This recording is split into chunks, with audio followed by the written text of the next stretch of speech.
games in education and maybe also with the special education needs. And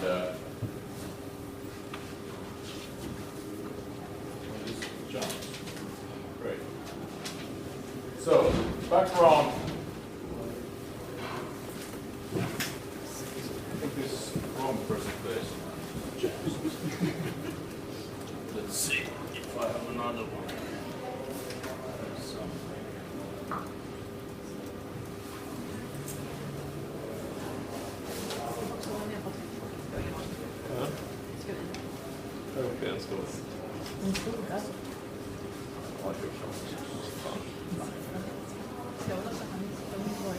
Okay, new slide.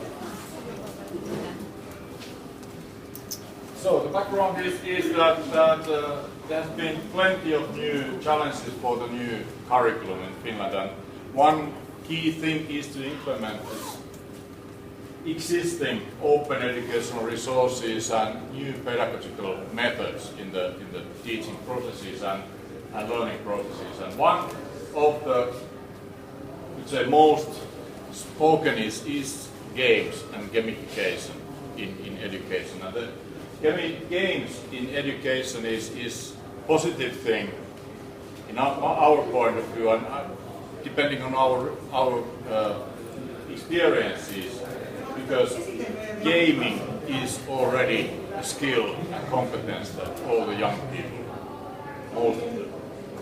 But on the other hand, there are plenty of free games available in internet. So we got this project started on 2010, and since we have been founded by the National Board of Education to coordinate all these projects which are working on this area here in Finland. So we are this kind of gathering information, and we have been publishing plenty of the information, and also testing and implementing these games in the classes and schools.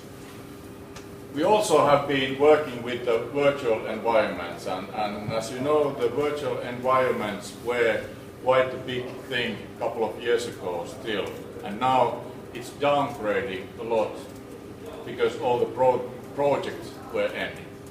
On the other hand, the development has been very fast, and for example, we are also using Finnish platform which only needs a browser to use, so we don't need different applications to use it. So that's one big thing, and it's more, there are two sides of these virtual environments.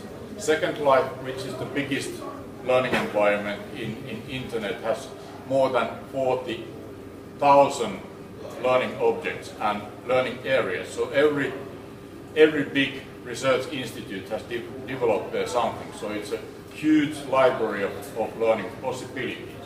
On the other hand, it's a pain in ICT departments because you have to implement or set up the client in every computer, and the client is updating almost weekly.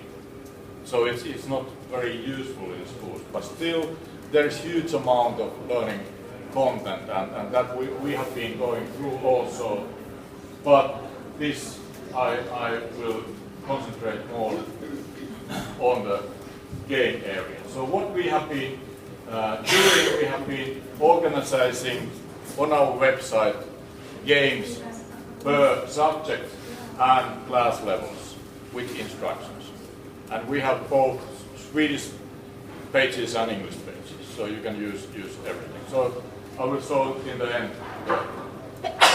Also, quite a lot of sharing the good and best practices. So there are examples how to use these things, and then we have been quite actively training teachers around the country and also participated in international experience. So we're talking about new kind of learning.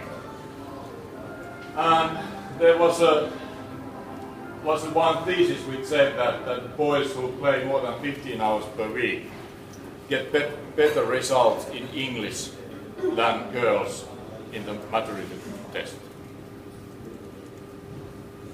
When we look in the primary school, my son, for example, you know that in Finland we start the English language in the 3rd grade when the children are 9 years old. So in that autumn, we had this autumn leave, which is a couple of weeks away. We had, as a family, a trip to Malta, and in the Valletta airport, my son, who has just learned English 1.5 months, said that, okay, I will speak from now, so you shut up. And he made everything. He booked our hotel and ordered the foods and everything. It didn't have anything to do with English, but it was word after word what he had been learning when he has been gaming. And it's more like a communication. But this is the way the language skills by research also develop. So what we are really talking about are the 21st century skills. The 21st century skills, when I was learning as to be a teacher in the beginning of 80s, we did have some of these already in our curriculum, but for example, multitasking was something that we were strictly doing. That the main thing was to get the students to concentrate in only one thing. When I'm teaching, you have to listen to me, not to do something else like you are doing all the time. But this is the way we ought to teach, that the young ones are multitasking, doing things, searching information to support them. And these are skills like doing the judgment, do fast decisions, and have skills for negotiation. And this is one big thing what the old people like me think, that gaming is just alone playing with the computer. Today when the young ones are playing, it's teamwork. They are connected with Skype to each other, giving each other instructions, orders, or what is the level. And that was very interesting thing. There was a good research done by the English labor organization. They were checking what are the competencies, what are needed for new central or higher management people. And the first one was that people need to have a very strong LinkedIn profile. So it's not anymore what you know, but who you know, who you can ask the solutions for the problems. Secondly, was that you ought to have high profile in some virtual game, like World of Warcraft or something else. So if you are there as like a fairy queen or some other high level person, then you get up on the list. And third was the professional competencies and certificates. So the world has changed. So these skills are something that doesn't exist yet in any country's curriculum. But we are lucky that we are changing our curriculum. So we are hoping that in our curriculum, in every community, these will be implemented next autumn with the new curriculum. So, what is the gaming? The gaming in education is other way around. I haven't met any teacher who haven't had some games with their students. So the pedagogy and didactics are the same. So it's the same if you give the children a deck of cards for playing something connected with mathematics, for example, than you give them computers. The situation is the same.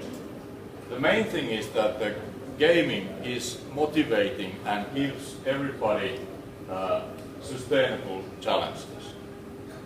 And when the challenge is in the right level, then the flow effect comes in, which means that you have seen children playing when they don't hear anything, they just concentrate on the screen. And that's the best possible learning situation. So how could this be coped in the subject and curriculum? There are plenty of possibilities in games. This is from the research. There have been quite a lot of research done with gamification, and it also has been quite well stated that gaming ought to be implemented in the traditional teaching. But as I always say when I meet teachers, is that the first thing teachers need to learn is to learn of the traditional way, because teachers are teaching like they have learned. And that world doesn't anymore exist. So you have to change everything from the beginning. So the other stereotype is that teachers have certain idea about the games. Most of the games, what they have been seeing are these kind of behavioristic games where you get some kind of stimulus and then you react and get some kind of reward. Like in multiple scales, you just make some addings or multiplying, and then in the end you get some kind of good Petri that was fine or something like that. The second generation were more constructive and the gamer came more in the center. And then we started to talk about adaptive games, so where the challenge gets higher comparing your skill level rising or then downgrading if it's possible. And the third generation is this what the children are now doing, playing games in teams and collaborating and creating their own culture and rules for the game or solutions together. And this is something which already exists in some learning games. Most of them are still old school games, you could say. But there are certain games, and these games which are in the second and third generation are very good ones to start with training. So, how could the games be used in education? Okay, the first big thing is that if you put children to play 45 minutes for educational game, that's a disaster. So you have to put games in the right corner, and that is something what ought to be done. So one computer in the classroom is enough for implementing games in the classroom. One big thing is that the good games you can't find. It's like finding the good textbook, because every teacher wants to use different kind of books. So you also need to go through games more and more. We did something like 1,200 games, and out of those there are more than 300 games listed and structured in our platform. The big thing is that when you implement the games, it's not very easy. I will come back to an end, but you need to be very strict when you are using computers or games in education. And the biggest mistake is you give some kind of reward. Okay, now you have been writing good, so you can play, and the others can't, because everybody ought to be equal in that situation. and you need to use, I always say to the teachers that they say, oh, we don't know about the games. I say, use the professionals. You have in every class, there is some professional player or players who can be supporting the teacher and solve out how the games ought to be played. The one big thing in Finland, for example, is that most of the learning games are in English language or in Russia or whatever. That's a huge barrier for teachers, but it takes less than 2 minutes for the children to just realize what they need to do and start playing. So that is one big thing about the implementation. Okay, the games can teach many topics and contents of the curriculum. They are communication, teamwork, critical thinking, virtual world and reality, and so on. The main thing is that what we try to teach is that you don't let the children play alone. Either they play in teams against each other, or then they create a team which is going to solve the story of the game, or they are playing as a team. Because more brains, you get more solutions for the things. And the games give very multidisciplinary content and learning environment, and that gives plenty of opportunities for this kind of high curriculum to be visible. And for example, there are plenty of games for entrepreneurship or leading skills and that kind of stuff, so you just need to find. The main reason for using games is the support. With different kind of games, or even with using one game, you can support different kind of learners in their own pace, which is the most important thing, that everybody has their own speed to get.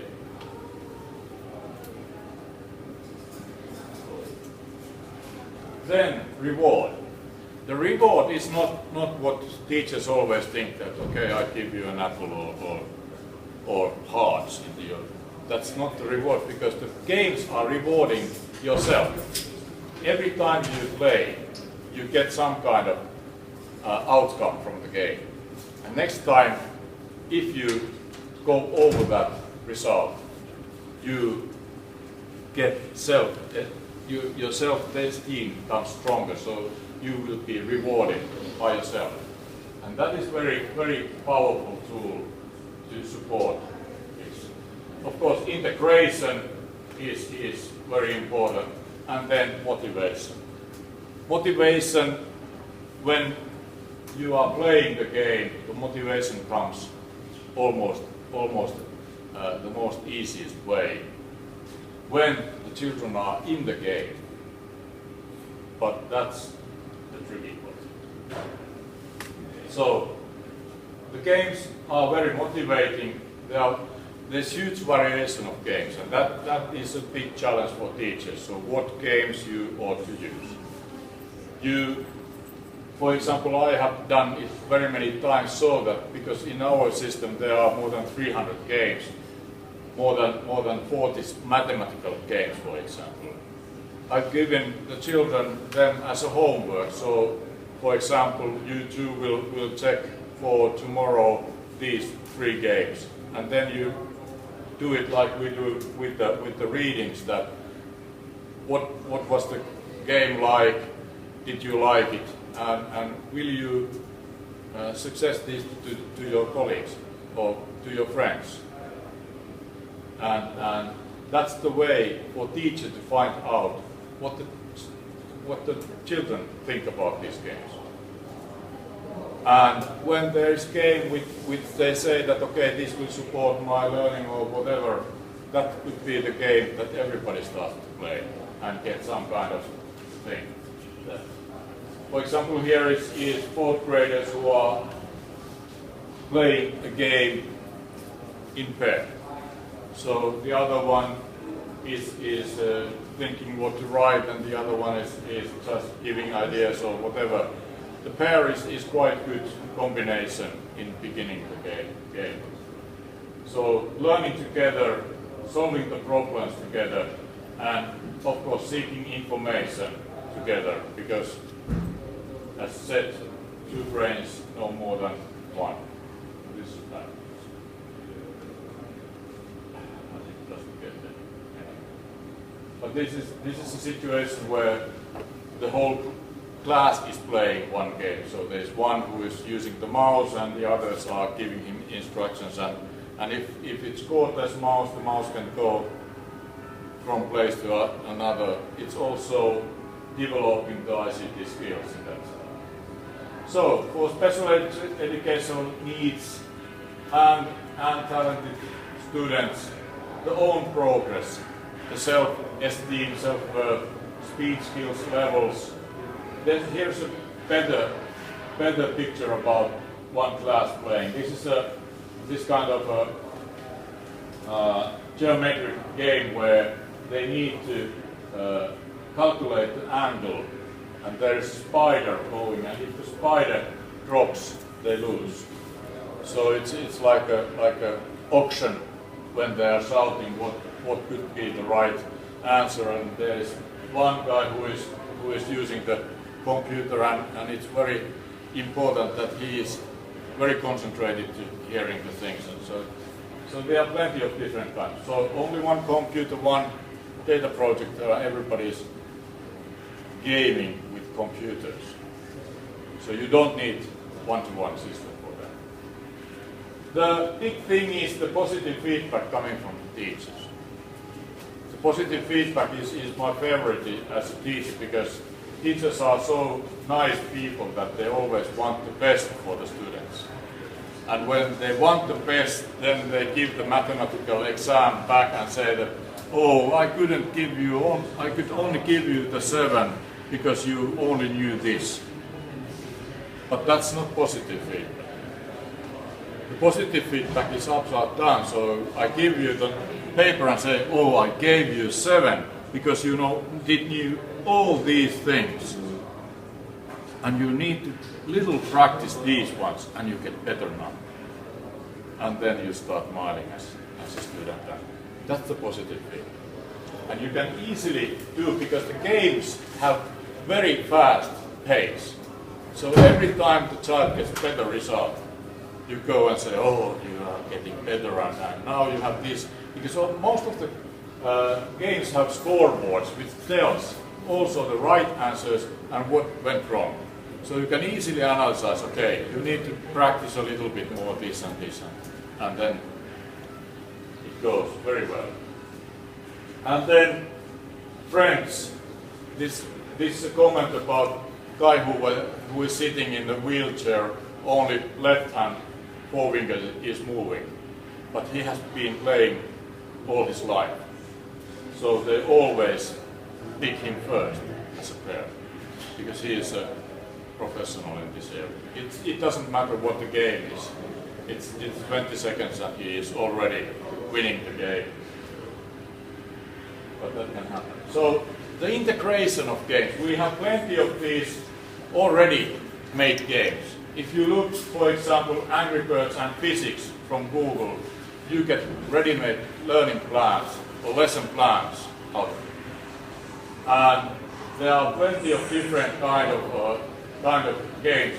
One of the best and very you could say on-spot game is Against All Odds, which is UNHCR game in 12 different languages, which tells how the refugees leave their country and what kind of obstacles they get and how they will be implementing in the returning countries. This is a very good game, and when we play this with teachers, they always cry, because it's very touching.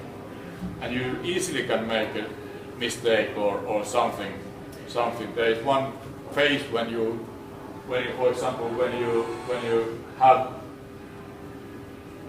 2 minutes time to pick 12 items from your room for your refugee trip, and then in the border if someone in the group doesn't have her passport with her.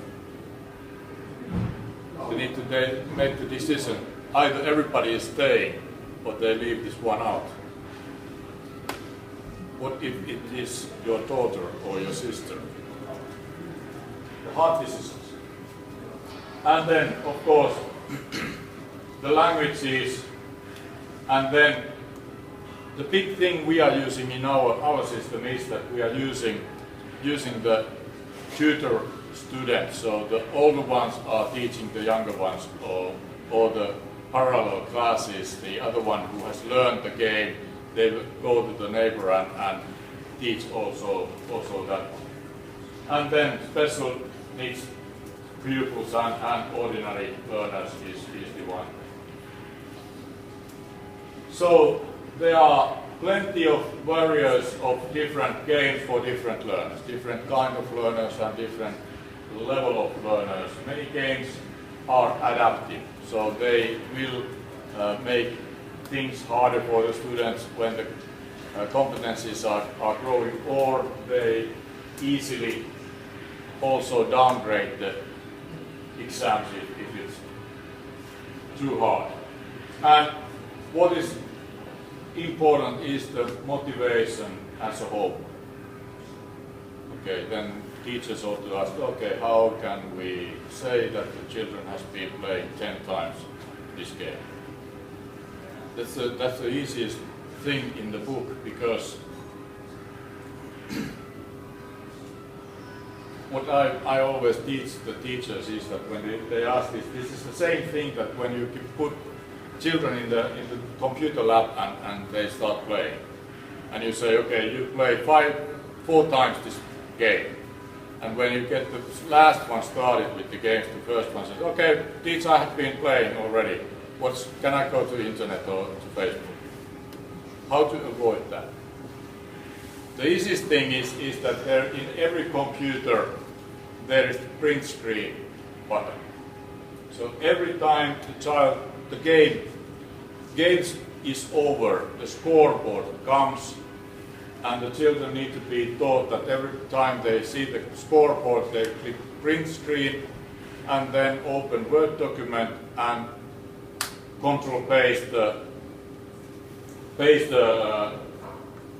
scoreboard picture in Word. So when you have 3 scoreboards, then you can print it and bring it to me, to the teacher, so the teacher can see what was your progress. Simple thing. Same with the homework. So you play 5 times this game. Tomorrow I would like to see 5 scoreboards from everybody. And it's motivating because they learn more ICT skills again with that. If they are sending it via email or upload it to your cloud, for example, for doing it. So there are plenty of variations to do. So the usage of game is that there are plenty of these kind of examples, like this water school Finnish game, which tells you how the water is reserved to you, and other way how the grey water is purified back to the. Or this is the against all edge, and then of course the part of curated content. So there can be the other way around. So there are plenty of, for example, this is a project. This Tuluvat is project which has been going and curating all the sustainable games coming from internet. Why it's not in so big in our website sites is that most of the games have some kind of you have to pay some kind of thing about it. Different tools like for language learning, for example, and then self-directed material. For example, mathematics is well known, and what is the best of main games like Samdog, Times Attack or Manga High are English games, mostly done in Scotland, and the clue there is that there is a for example in Samdog there are 145 different mathematical problems from 1 + 1 to fractals, and teacher can just choose what she will make the games, test or practice with the students.